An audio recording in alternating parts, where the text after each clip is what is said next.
What's up everyone, V here, and today I'm finally going to be reviewing the Star Wars The Black Series, Hunta, from Star Wars The Bad Batch. Why do I say finally? Because I've had I've had this guy, and just The Bad Batch in general, for a while. And I said I was going to review them when the show came out. The final season dropped. And the final season dropped. I didn't realize it dropped, and I just kept forgetting the show was out.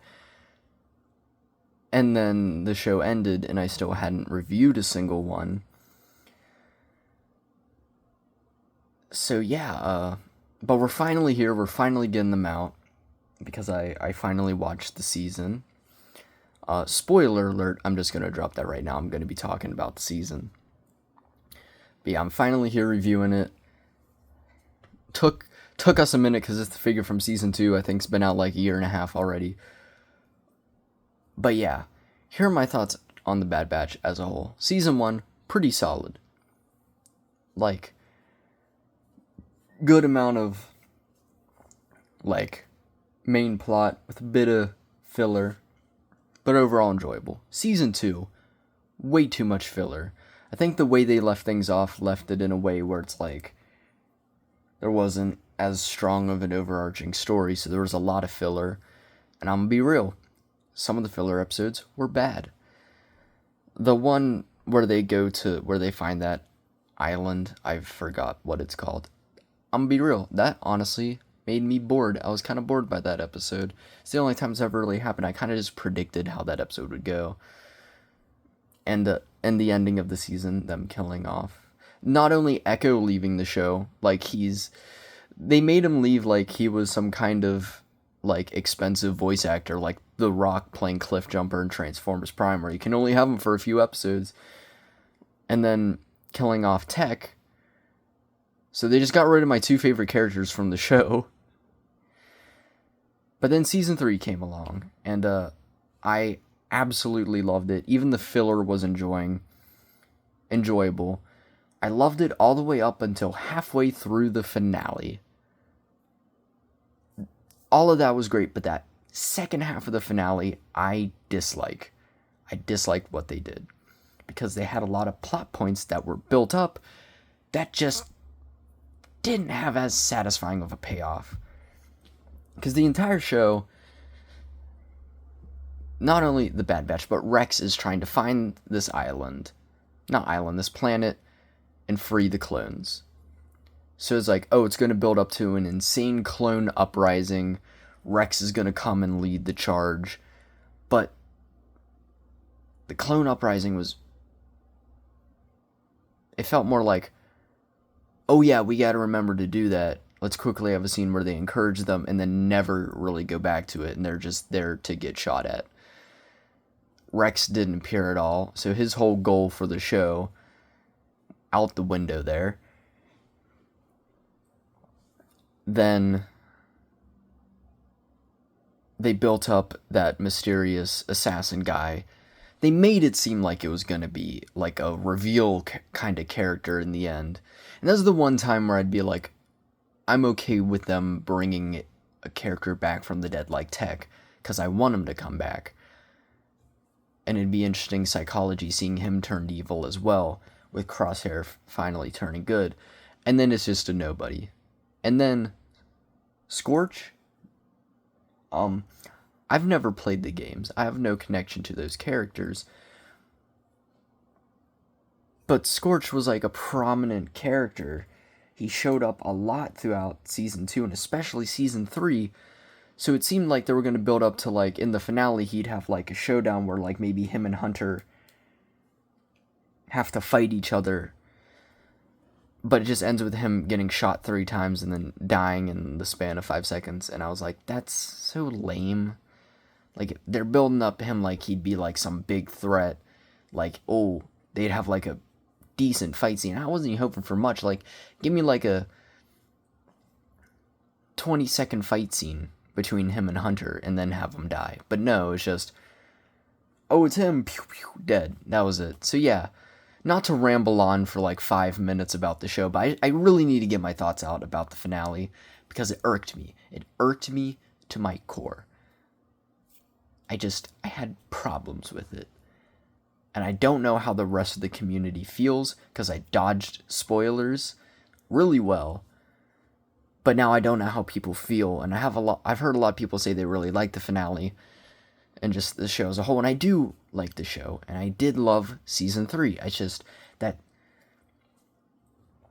the last 30 minutes of the finale just didn't do me right. They had a lot of things that were building up, and as a series finale to a show, yeah, I might have had too high of hopes, but like, they're building these things up, and they should have had some insane payoff, and they just had such underwhelming payoff for like all of the plot lines, and it was kind of annoying. Anyway, to the figure at hand here. This is Hunter as he appears in season 2/3. This is the season 2 look. It's the same as season 3, just get rid of like a shoulder pad. But yeah, I could have owned the original version from season 1. Could have got him for $30 on Amazon, him and Crosshair. But then I was like, no, I'm gonna wait till they drop the rest of the team and buy them all at once. And then Hunter and Crosshair got really expensive. So I just never got that original Hunter. And then I got like the Delta Squad figures, which were all on the Hunter mold. And then I was like, I'm not gonna pay like $80 for a figure of a mold that I already own 4 of. So then I was like, I like his season 2 look. It's one of the only season 2 looks that I actually don't dislike violently. Which is ironic because I have all the figures in their season 2 looks. But yeah, I was like, I actually kind of messed with a lot of what they did for his design. So I was going to wait till this figure dropped, and I found him in stores, picked him up, and he's actually a really awesome figure. Got him in a little fun pose here. But before we get into this figure, we'll talk about the packaging. Horrific render. That face looks atrocious. Wish he had the helmet on. That's rough. But anyway, this is the windowless packaging. We are back to windows.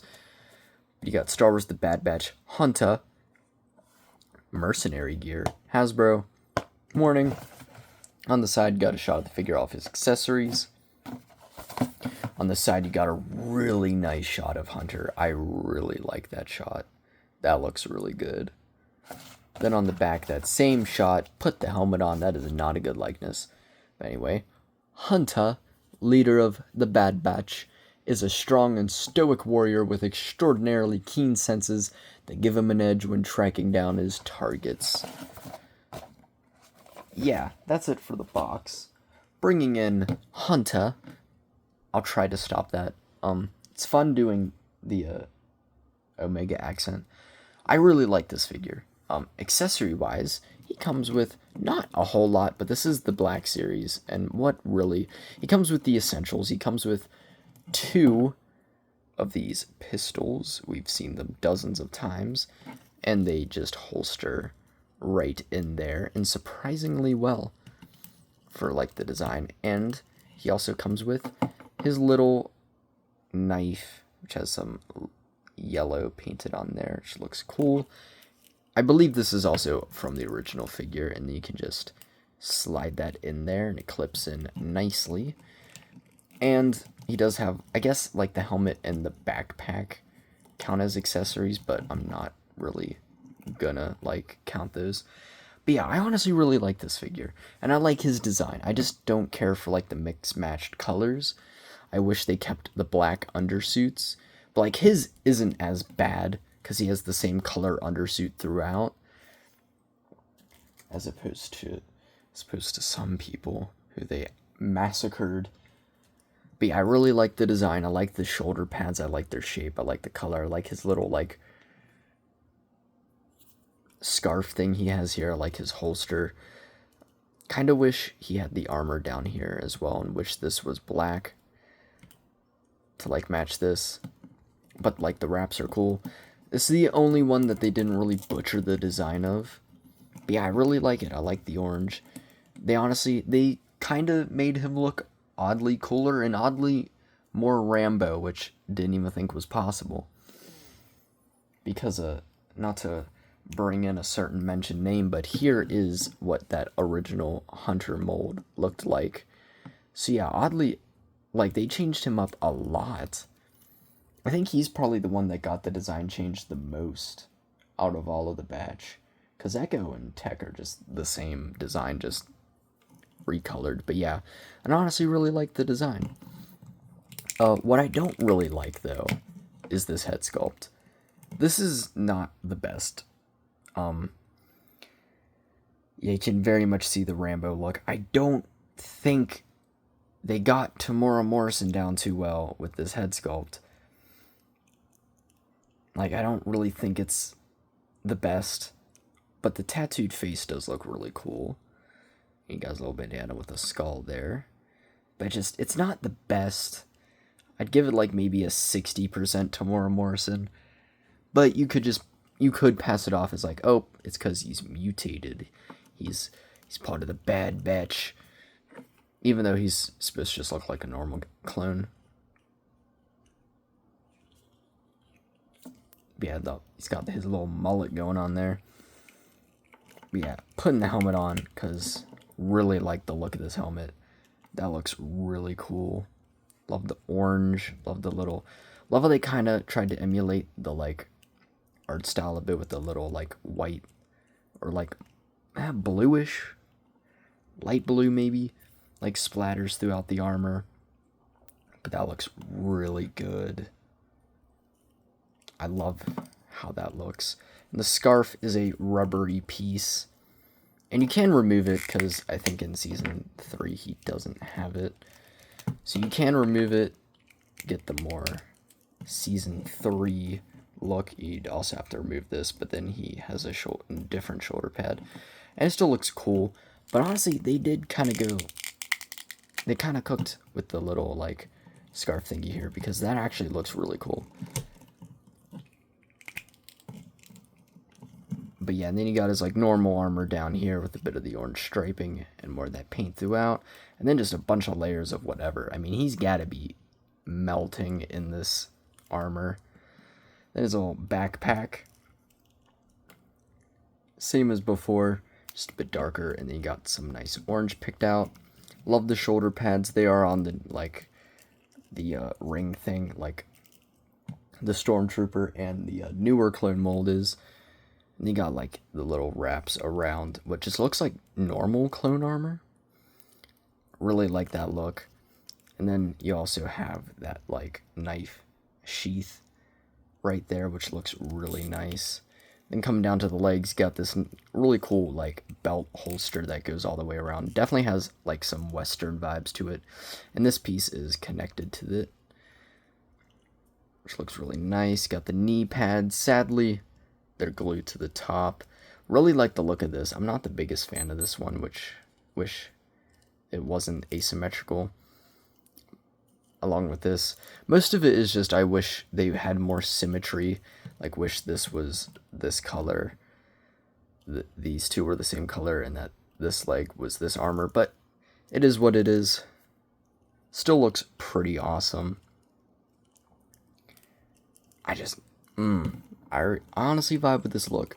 And this figure captures it really well. Oh, fell over. Dang. But yeah, honestly, this is a really, really solid figure. Articulation-wise, he has a dumbbell joint, which, honestly, despite the scarf and the armor and the helmet, moves around really well. Arm moves out that far, rotates. This doesn't move the best, I think, because just its shape and then the armor. Single jointed elbow with rotation, then hands rotate, hinge in and out, up and down on this hand. The wraps kind of get in the way. He can crunch that far forward, that far back, rotate, bob. His legs, though, are hindered because he's got armor, and then this just wraps around tightly, and you're not getting them back at all. Can surprisingly do splits, though. Then you got thigh rotation, single jointed knee with rotation, then the hinge up and down, and the rocker.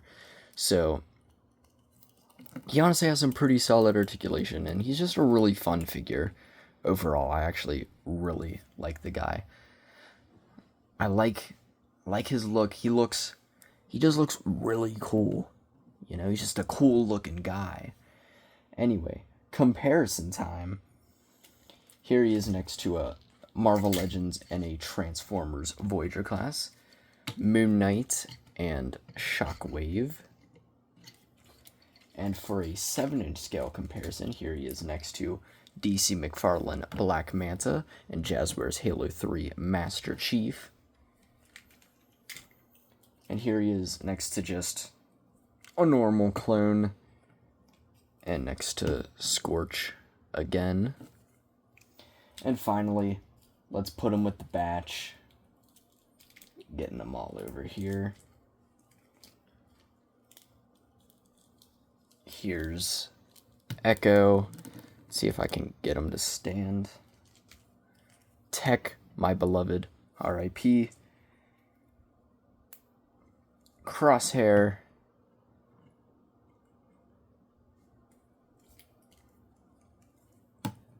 Wrecker.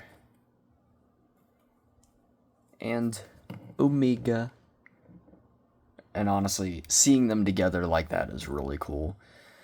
Even if I'm not the biggest fan of the Season 2 armor, seeing them all together in that armor does look really good. And I do have the Season 1 version of him and him as well. And I could get him anytime. He'd be the only one that's a real problem to get. Oh, dang.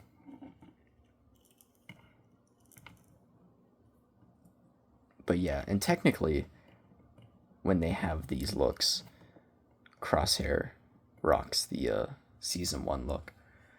But yeah, that just looks great. It's really awesome to, like, be able to get them all together like that. But yeah, that's awesome. And hopefully I will be at least reviewing these 4. I don't know if I'll get to Omega soon as well. So expect those. But yeah, do I recommend this guy? Absolutely. He's definitely easier to get than the original Hunter figure. And honestly, I think he's cooler. Like, he's got a lot more going on design-wise. It's a lot different than, like, just this. Honestly, I think he looks really awesome, and he's definitely worth it. I'd give him, like, a solid 9 out of 10. He's a really great figure. Anyway, like, subscribe, check out my previous reviews. Follow me on Instagram, MinutexO. You can talk to me there. I'm doing a lot of music stuff, guitars, piano. And hopefully there will be more Bad Batch reviews in the future. So yeah, hopefully you have a wonderful day.